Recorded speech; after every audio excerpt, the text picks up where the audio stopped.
Opini yang kita bangun malam ini akan menyadarkan pemerintah untuk membubarkan DIY sebagai daerah khusus. Jadikanlah Jogja hanya sekedar tempat wisata saja. Ya, nggak usah pakai nggak ada istimewanya. Malah jadi biadab ini ya provinsi ya.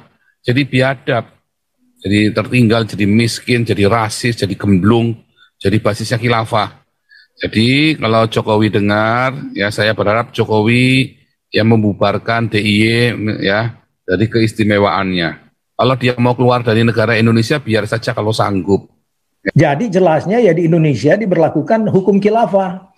Jadi seenak mereka yang sudah di setting siapa yang mau ditangkap dan siapa yang akan dijatuhkan hukuman tanpa ada pembelaan, harus mereka lakukan itu berdasarkan hukum agama yang mereka tiru daripada sistem khilafah dan ISIS. Ini tidak bisa kita sembunyikan. Kalau kita diam-diam dan bahkan kita menjadi orang-orang munafik kalau kita menerima semuanya ini.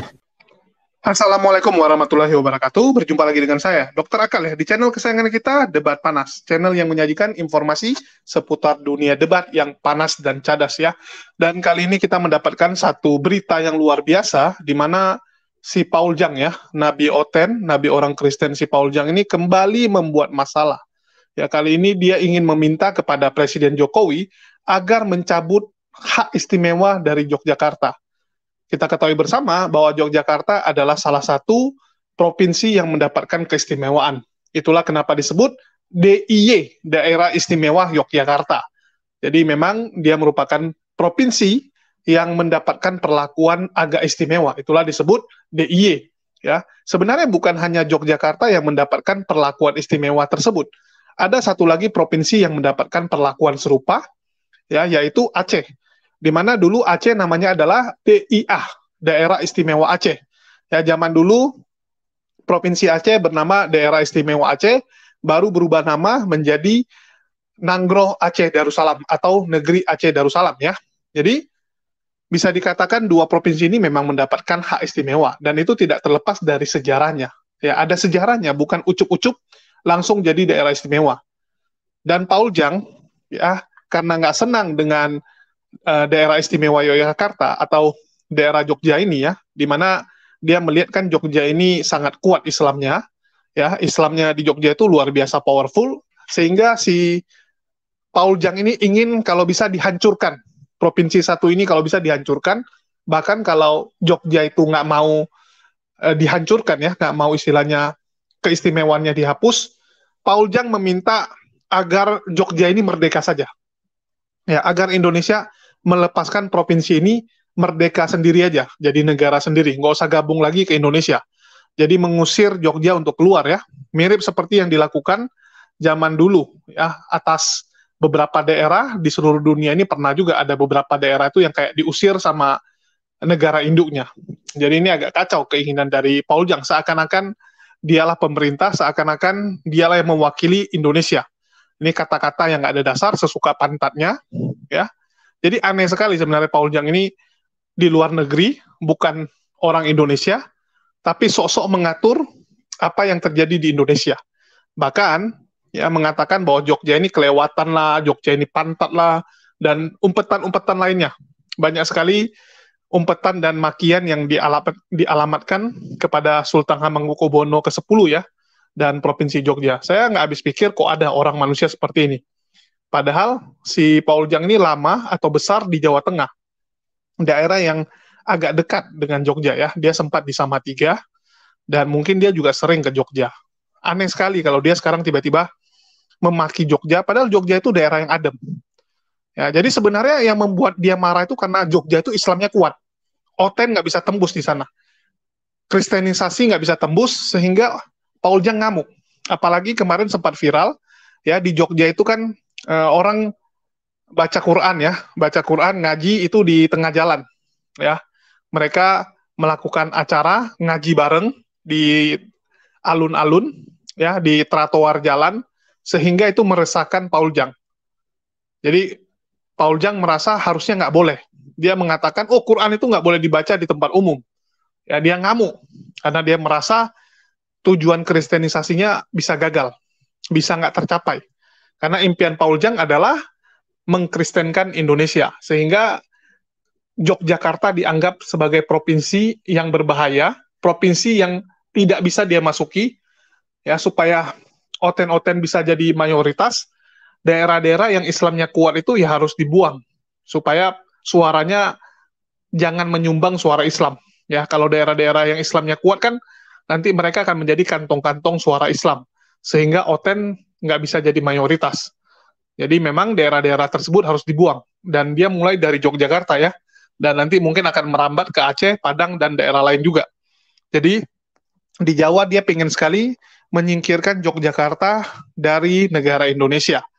Bagaimana statement-statement yang dibuat oleh Paul Jang, ya, dan juga permintaannya kepada Jokowi untuk membubarkan keistimewaan Yogyakarta, dan kalau bisa sekalian provinsinya dikeluarkan dari negara Indonesia. Teman-teman simak pemaparan atau video berikut ini. Kenapa sih kita harus menyadari betapa salahnya sejarah kita tentang kolonialisme Belanda itu?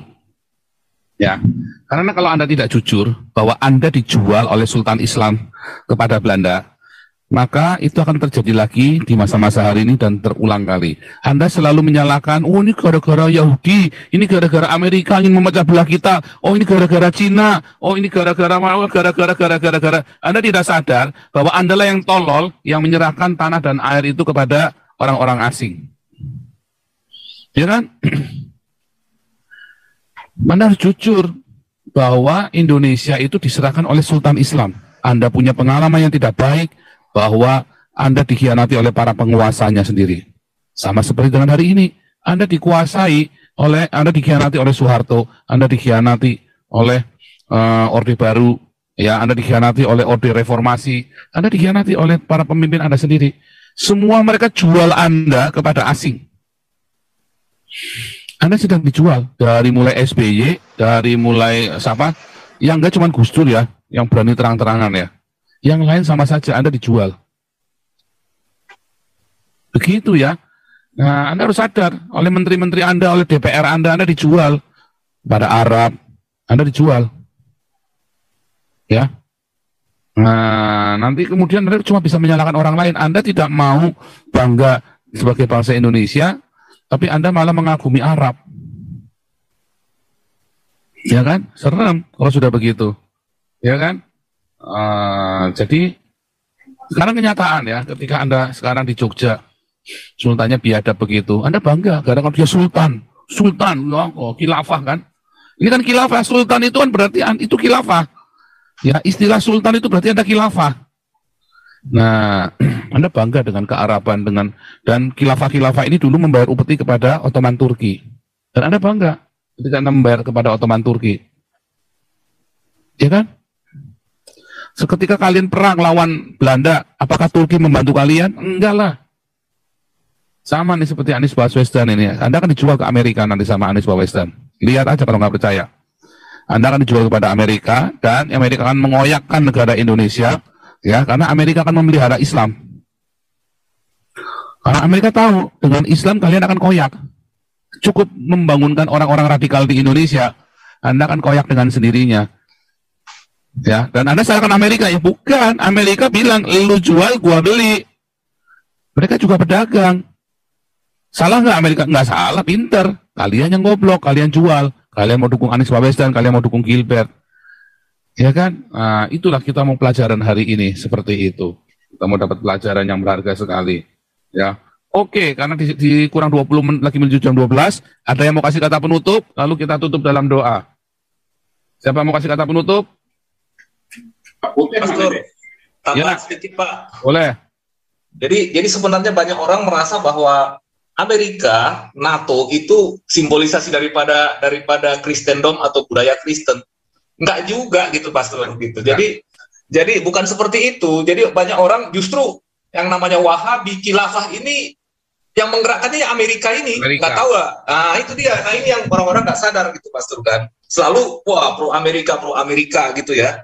Ya enggak seperti itu juga gitu. Buktinya di mana Amerika mulai melebarkan kekuasaan dan pengaruhnya, di situ pasti kelompok radikal pasti akan bangkit gitu. Perhatikan di mana-mana, termasuk ISIS, termasuk juga di di Irak ya, itu akan bangkit gitu. Nah, di satu sisi ya memang pengaruhnya akan ya terpolarisasi menjadi dua. Di satu sisi Iran pasti akan didukung oleh Soviet sama Tiongkok. Nah, itu dia.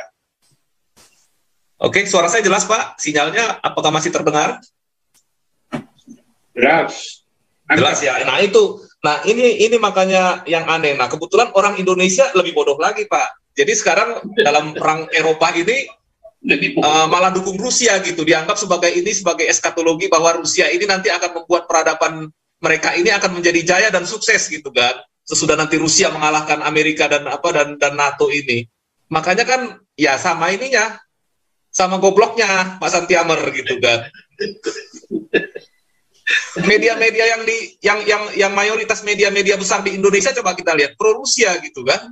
Aneh gitu, padahal kelompok-kelompok radikal pada umumnya itu ya secara ini kasat mata kita lihat itu memang digerakkan oleh Amerika, atau kalaupun misalkan itu bukan oleh globalis ya, tapi katakanlah oleh Amerika terlebih dahulu. Makanya kita ini selalu ya salah kaprah dan salah dalam menentukan terminologi seperti kata Pak Jenderal gitu, Pak Santiamer. Mungkin Pak Santiamer udah punya pengalaman di situ udah lama ya dalam bidang informasi seperti itu. Aneh kita ini memang. Sangat-sangat aneh. Kira-kira begitu Pak Paul. Silakan. Aneh. Ya, sampai penutup. Pak Robert. Ya, Pak Robert penutup ya. Ya, baik Pak. Jadi begini Pak Rajauti ya, memang kalau kita melihat Indonesia itu selalu salah dalam membaca peta politik dan geopolitik, baik dalam negeri maupun luar negeri. Jadi seringnya pemerintah itu menyalahkan, selalu mengkambing hitamkan negara-negara lain. Tapi masalahnya di sini adalah Indonesia sendiri ini yang memegang non-blok dan sesungguhnya tidak berpihak justru adalah suatu kesalahan. Tidak menentukan sikap dan juga bebas aktif. Dalam kenyataan Indonesia tidak bebas dan aktif. Kita lihat saja Perang Timur Tengah misalnya. Di mana pihak Indonesia yang menyatakan bebas dan aktif dan non-blok. Selalu keberpihakan kepada Islam. Jadi di sini merupakan sesuatu standar yang telah dilakukan oleh pemerintahan Indonesia yang sesungguhnya munafik di dalam menyatakan non-blok dan bebas aktif. Ini sangat artinya mempelintir apa yang menjadi ketidaklayakkan sebenarnya. Jadi maksud saya ya memang peran daripada negara besar seperti Amerika kita tidak bisa sangkal ya, di mana kalau Indonesia mulai menuju kepada keberpihakan kepada komunis misalnya ya, Amerika karena anti komunis dia akan lawan dengan cara mereka, baik itu melalui CIA dan juga di dalam peran dalam komunitas dan juga dagang. Jadi memang ini adalah peran Amerika, tapi sekali lagi sekiranya tidak ada negara Amerika yang masih memelihara demokrasi dunia, coba kita tanyakan kalau kekuatan ini diberikan kepada kelompok radikal misalnya Iran, apa masih ada dunia saat ini, Pak? Tentu kita juga harus objektif. Jadi dalam hal ini saya bersyukur kepada Tuhan di mana adanya Amerika yang masih merupakan suatu kekuatan yang tetap diperhitungkan baik oleh Rusia dan negara-negara yang ingin menyainginya. Jadi lepas daripada kita berada di negara ini, tetapi objektivitas itu ada. Kita juga menentang polisi atau penetapan kenegaraan yang tidak sesuai dengan keinginan kita sebagai warga negara Amerika. Jadi tidak serta-merta kita setuju. Tetapi ya kita mensyukuri masih ada negara yang bisa melihat suatu keseimbangan di dunia ini. Karena Islam itu akan lebih pro kepada komunis nanti. Lihat saja bagaimana kejatuhan daripada Iran di waktu Shah of Iran diambil alih oleh Ayatollah Khomeini. Itu kelompok radikal bersekongkol dengan pihak komunis. Jadi ini kenyataan dan nyatanya kan hancur dan ingin menghilangkan Israel dan negara-negara Barat. Jadi mungkin ini adalah perenungan bagi kita yang mana kita pilih, Pak. Jadi ini mungkin sebagai penutup. Terima kasih, Pak. Oke, luar biasa ya. Ya, kita akan tutup acara pada malam hari ini. Moga-moga opini yang kita bangun malam ini akan menyadarkan pemerintah untuk membubarkan DIY sebagai daerah khusus. Jadikanlah Jogja hanya sekedar tempat wisata saja, ya, nggak usah pakai nggak ada istimewanya, malah jadi biadab ini ya provinsi ya, jadi biadab, jadi tertinggal, jadi miskin, jadi rasis, jadi gemblung, jadi basisnya khilafah. Jadi kalau Jokowi dengar, ya saya berharap Jokowi yang membubarkan DIY ya dari keistimewaannya. Kalau dia mau keluar dari negara Indonesia, biar saja kalau sanggup, ya.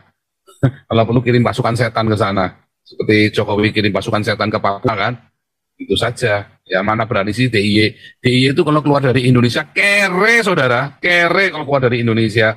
Dulu pernah ada isu ya, wah DIY mau keluar dari Indonesia, biar saja, bikin saja sana DIY. Kere punya apa DIY? Nggak punya apa-apa. Dia kan dikepung, mau apa kere, ya kan? Oke. Ya, jadi Paul Jang ini memang orang yang istilahnya nggak tahu sejarah dan nggak pernah menghargai sejarah ya. Inilah ciri-ciri manusia yang nggak ada otaknya, yang tidak pernah tahu balas budi. Ya, Paul Jang ini memang manusia yang tidak tahu balas budi. Jangankan kepada orang lain, kepada mamanya, kepada ibu kandungnya aja, dia nggak tahu balas budi. Saat ibu kandungnya sakit, ya sakit parah, dia nggak pernah datang jenguk dan juga nggak peduli dengan mamanya. Begitu juga dengan mamanya saat meninggal. Dia saat dibilang sebagai anak durhaka yang tidak datang saat mamanya dikebumikan, dia dengan pede, ya dengan lantang mengatakan, biarkan orang mati yang menguburkan orang mati. Ya, dia itu nabi.